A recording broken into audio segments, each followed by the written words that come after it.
मध्य प्रदेश के राजनीतिक परिदृश्य में एक बार फिर हलचल मच गई है जब चुनाव आयोग ने बुधनी और विजयपुर विधानसभा सीटों पर उपचुनाव की तारीखों की घोषणा की।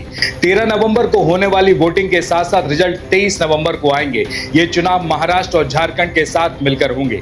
बुधनी विधानसभा सीट पूर्व मुख्यमंत्री शिवराज सिंह चौहान के सांसद बनने के बाद खाली हुई है, जबकि विजयपुर विधानसभा सीट रामनिवास रावत के कांग्रेस छोड़कर भारतीय जनता पार्टी में शामिल होने की वजह से रिक्त हुई है। भारतीय जनता पार्टी की ओर से रावत की उम्मीदवारी लगभग तय मानी जा रही है। वहीं बुधनी विधानसभा सीट से चर्चा है कि शिवराज के बेटे कार्तिकेय सिंह चौहान को टिकट मिल सकता है। मध्य प्रदेश में विधानसभा चुनावों के बाद भारतीय जनता पार्टी ने लोकसभा चुनावों में भी शानदार जीत हासिल की थी। बुधनी विधानसभा सीट हमेशा से भारतीय जनता पार्टी का गढ़ रहा है, जबकि विजयपुर में कांग्रेस को चुनौती देने की संभावना है। अब इन दोनों विधानसभा सीटों के उपचुनावों को लेकर सियासी दलों ने अपनी तैयारियां तेज कर दी है। क्या भारतीय जनता पार्टी अपनी मजबूत स्थिति बनाए रख पाएगी या कांग्रेस कोई चमत्कार दिखाएगी? इस राजनीतिक नाटक का हर पल देखने के लिए हमारे साथ तैयार रहे।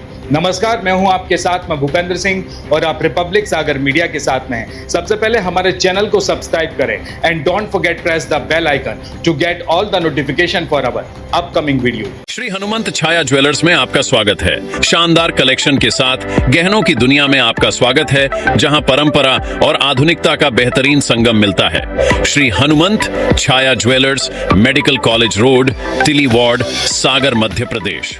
मध्य प्रदेश में बुधनी और विजयपुर विधानसभा सीट पर उपचुनाव के लिए 13 नवंबर को वोटिंग होगी। नतीजे 23 नवंबर को घोषित होंगे।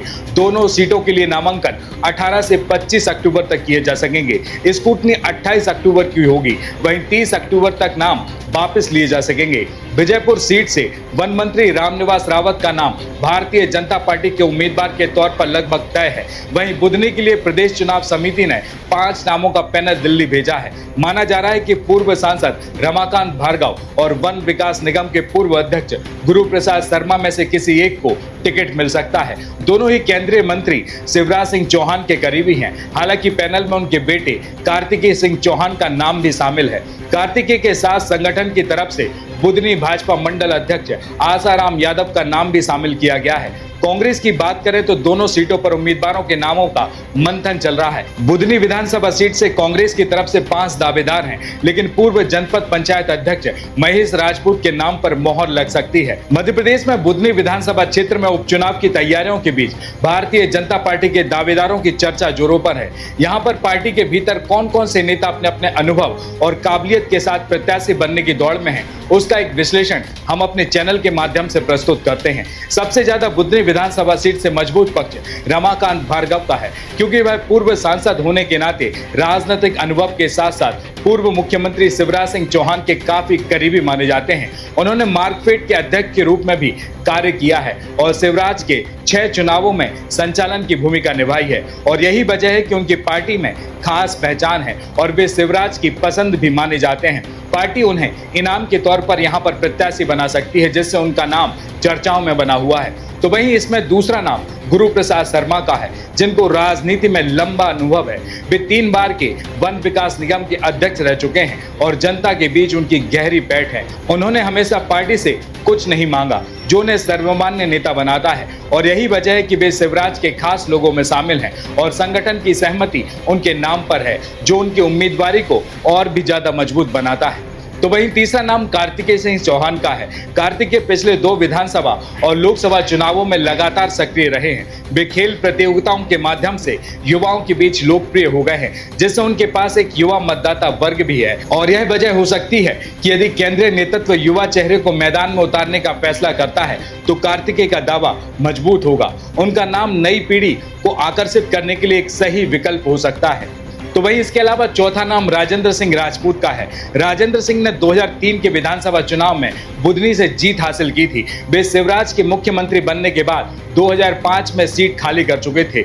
इसके अलावा उनका जनता के साथ सीधा संपर्क है और समाज के सभी वर्गों में उनकी गहरी पैठ है और यह सबसे बड़ी वजह बन सकती है कि उनका नाम संगठन के दावेदारों के पैनल में शामिल हो, क्योंकि पिछले 20 वर्षों से वे क्षेत्र में सक्रिय हैं, जो उनकी विश्वसनीयता को दर्शाता है। तो वहीं 5वां नाम रघुनाथ सिंह भाटी का है। रघुनाथ भाटी शिवराज सिंह चौहान के विश्वास पात्र माने जाते हैं। उनकी संगठन क्षमता मजबूत है और वे प्रदेश संगठन में मंत्री भी रह चुके हैं। बुधनी विधानसभा क्षेत्र में भी एक जाना पहचाना चेहरा है और यह वजह भी हो सकती है कि बुधनी विधानसभा क्षेत्र में मालवीय वर्ग का एक बड़ा वोट बैंक है। इसके अलावा रघुनाथ शिवराज के खास लोगों में गिने जाते हैं, जिससे उनकी उम्मीदवारी की संभावनाएं भी बढ़ जाती है। देखिए, कुल मिलाकर बुधनी विधानसभा क्षेत्र में भारतीय जनता पार्टी के दावेदारों की सूची में ये नेता पार्टी के लिए विभिन्न दृष्टिकोण और मतदाता वर्ग को आकर्षित करने की क्षमता रखते हैं। रमाकांत भार्गव, गुरु प्रसाद शर्मा, कार्तिकेय सिंह चौहान, राजेंद्र सिंह राजपूत और रघुनाथ सिंह भाटी सभी की अपनी अपनी खासियतें हैं जो उन्हें इस चुनावी मैदान में खड़ा करती हैं। यह देखना दिलचस्प होगा कि भारतीय जनता पार्टी किन नेताओं को आगे बढ़ाती है और किस प्रकार की रणनीतियों के साथ उपचुनाव में उतरती है। देखिए, ज्यादा जानकारी के लिए हम आपको बता दें कि भाजपा संगठन ने राजस्व मंत्री करण सिंह वर्मा को बुधनी विधानसभा सीट का प्रभारी और पूर्व मंत्री रामपाल सिंह को सह प्रभारी बनाया है। ये नेता दोनों क्षेत्र में प्रवास कर रहे हैं। इस सीट पर भाजपा का फोकस बूथ स्तर पर वोट प्रतिशत बढ़ाने पर है और वहीं बुधनी में उपचुनाव के लिए कांग्रेस ने पूर्व मंत्री अरुण यादव को संयोजक बनाया है। पूर्व मंत्री सज्जन सिंह वर्मा और पूर्व विधायक शैलेंद्र पटेल को इस समिति में सदस्य बनाया है। तो वहीं इसके अलावा बुधनी विधानसभा में कांग्रेस के सामने एक मजबूत टिकाऊ चेहरा खोजना सबसे बड़ी चुनौती है। शिवराज सिंह चौहान के प्रभाव वाली बुधनी विधानसभा क्षेत्र में कांग्रेस के पास फिलहाल कोई मजबूत चेहरा नहीं है। ऐसे में कांग्रेस यहां दमदार और असरदार उम्मीदवार खोज रही है। बुधनी विधानसभा में ये तीसरा उपचुनाव है। इससे पहले 1991 में शिवराज सिंह चौहान ने विधायक रहते हुए विदिशा से सांसद का चुनाव लड़ा था और सांसद चुने जाने के बाद उन्होंने विधानसभा सीट से इस्तीफा दे दिया था। इसके बाद 1992 में यहां से मोहनलाल सिसिर उपचुनाव जीते थे। इसके बाद दूसरा उपचुनाव 2005 में हुआ था। शिवराज सिंह चौहान मध्य प्रदेश के मुख्यमंत्री बने थे, तब यहां से विधायक चुने गए थे। राजेंद्र सिंह राजपूत ने उनके लिए सीट खाली की थी। तो वहीं इसके अलावा विजयपुर विधानसभा सीट पर भाजपा के टिकट पर रामनिवास रावत का चुनाव लड़ना तय है। रावत के सामने कांग्रेस आदिवासी उम्मीदवार पर दांव लगा सकती है। ऐसे में मुकेश मल्होत्रा का नाम सबसे आगे है। मल्होत्रा सहरिया आदिवासी हैं और इस समुदाय के वोटर्स 60,000 से अधिक हैं। तो वहीं इसके अलावा सिंधिया समर्थक नेता ब्रज सिंह चौहान को कांग्रेस टिकट का ऑफर कर सकती है। सूत्रों का दावा है कि कांग्रेस विजयपुर सीट पर भाजपा के पूर्व विधायक सीताराम आदिवासी पर भी दांव लगाना चाहती है। सीताराम ने ही वर्ष 2018 में भाजपा के टिकट पर रामनिवास रावत को हराया था, लेकिन भारतीय जनता पार्टी ने वर्ष 2023 में विधानसभा चुनाव में सीताराम आदिवासी का टिकट काटकर बाबूलाल मेवाड़ा को टिकट दिया था। सीताराम ने समय समय पर अपनी नाराजगी भी जताई थी और यही वजह है कि उन्हें हाल ही में भाजपा ने उन्हें शहर विकास प्राधिकरण का उपाध्यक्ष बनाकर राज्य मंत्री का दर्जा दे दिया है। अब कांग्रेस किसी दूसरे आदिवासी प्रत्याशी के तौर पर मुकेश मल्होत्रा के नाम पर भी विचार कर रही है। कांग्रेस ने विजयपुर विधानसभा सीट के लिए एआईसीसी के सचिव और मध्य प्रदेश के सह प्रभारी चंदन यादव, राज्यसभा सांसद अशोक सिंह, पूर्व मंत्री जयवर्धन सिंह, पूर्व मंत्री लाखन सिंह यादव की समिति बनाई है। कांग्रेस नेताओं की समिति स्थानीय जिला अध्यक्ष, ब्लॉक अध्यक्ष, मंडल, सेक्टर, बूथ के कार्यकर्ताओं, नेताओं के साथ बैठक कर मजबूत प्रत्याशियों के नामों को लेकर चर्चा कर रही है। तो वहीं रामनिवास रावत के मंत्री बनने के बाद और विजयपुर में उपचुनाव होने से पहले सरकार ने रावत के क्षेत्र में 2 सिंचाई परियोजनाओं को मंजूरी दी थी। जल संसाधन विभाग ने विजयपुर विधानसभा सीट में लगभग 82 करोड़ की लागत से 1770 हेक्टेयर रकबे में सिंचाई वाली डोगर का परियोजना और लगभग 88 करोड़ रुपए की लागत से 1980 हेक्टेयर सिंचाई क्षमता वाली लौड़ी परियोजना को मंजूरी दी है। इसके अलावा दोनों विधानसभा सीटों पर मुख्यमंत्री डॉक्टर मोहन यादव का ज्यादा फोकस है।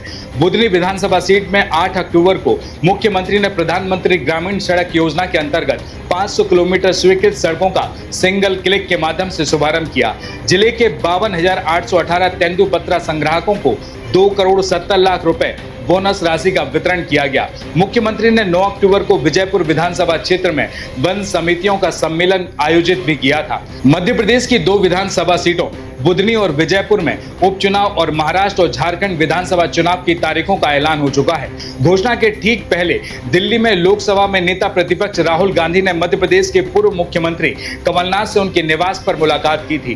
दोनों नेताओं के बीच करीब 1.5 घंटे तक बातचीत हुई और दोनों ने लंच भी साथ मुलाकात किया। कमलनाथ की राहुल गांधी से 42 दिन में दूसरी मुलाकात है। इससे पहले 3 सितंबर को दोनों की मुलाकात हुई थी। माना यह भी जा रहा है कि कमलनाथ बुधनी और विजयपुर उपचुनाव में भी प्रचार कर सकते हैं।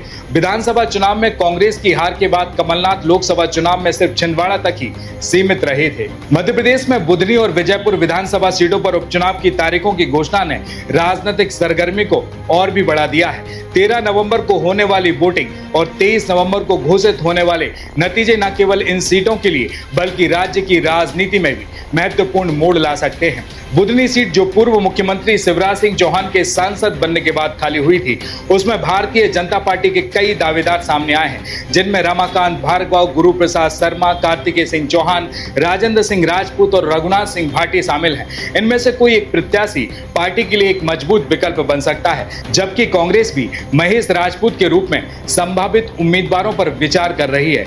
इसके अलावा विजयपुर विधानसभा सीट में रामनिवास रावत का भारतीय जनता पार्टी से उम्मीदवार होना लगभग तय माना जा रहा है, लेकिन कांग्रेस की रणनीति आदिवासी उम्मीदवारों पर केंद्रित है, जिसमें मुकेश मल्होत्रा और ब्रज सिंह चौहान जैसे नाम शामिल हैं। यहां भी कड़ी स्पर्धा की उम्मीद है, खासकर कांग्रेस के लिए जो महत्वपूर्ण चेहरे की तलाश में है। मुख्यमंत्री डॉक्टर मोहन यादव का ध्यान दोनों विधानसभा सीटों पर है और विकास परियोजना के जरिए वे मतदाताओं को साधने की कोशिश कर रहे हैं। इस बीच राहुल गांधी और कमलनाथ की मुलाकात ने यह संकेत दे दिया है कि कांग्रेस भी इन उपचुनावों को गंभीरता से ले रही है और चुनाव प्रचार में सक्रिय भागीदारी की योजना बना रही है। कुल मिलाकर इन उपचुनावों में न केवल सीटों की लड़ाई होगी, बल्कि यह मध्य प्रदेश की राजनीति की दिशा को भी तय करेगा।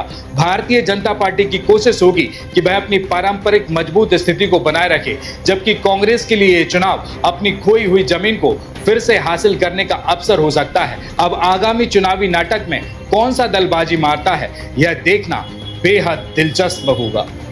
नमस्कार। श्री हनुमंत छाया ज्वेलर्स में आपका स्वागत है। सच्चा सोना और कुशल कारीगरी, जहां हर गहना है एक कहानी और हर कहानी है एक खास पल। शानदार कलेक्शन के साथ गहनों की दुनिया में आपका स्वागत है, जहां परंपरा और आधुनिकता का बेहतरीन संगम मिलता है। सोने, चांदी और हीरे के अद्भुत डिजाइन आपके हर अवसर को खास बनाएंगे। हॉलमार्क प्रमाणित गुणवत्ता, शुद्धता की गारंटी, बेहतरीन डिजाइन, विशिष्ट नवरत्न चयन, जन्म के रत्न एवं हर राशि के लिए विशेष रत्न उपलब्ध, व्यक्तिगत डिजाइनिंग जो आपके आभूषण को अनुकूलित करे तो अपने विशेष दिन को और भी खास बनाएं। श्री हनुमंत छाया ज्वेलर्स के नवरत्नों और हॉलमार्क ज्वेलरी के साथ हमारा पता है Shri Hanumant Chhaya jewellers, medical college road, तिली वार्ड, सागर, मध्य प्रदेश। रिपब्लिक सागर मीडिया को सब्सक्राइब अवश्य करें और आप हमारी आने वाली सभी वीडियो को देखना चाहते हैं तो आपको उसके लिए घंटी जरूर दबानी पड़ेगी, ताकि आपको सभी वीडियो की नोटिफिकेशन समय समय पर मिलती रहे। रिपब्लिक सागर मीडिया पर जो भी वीडियो आएगा वह सच की कसौटी पर कसकर ही आएगा।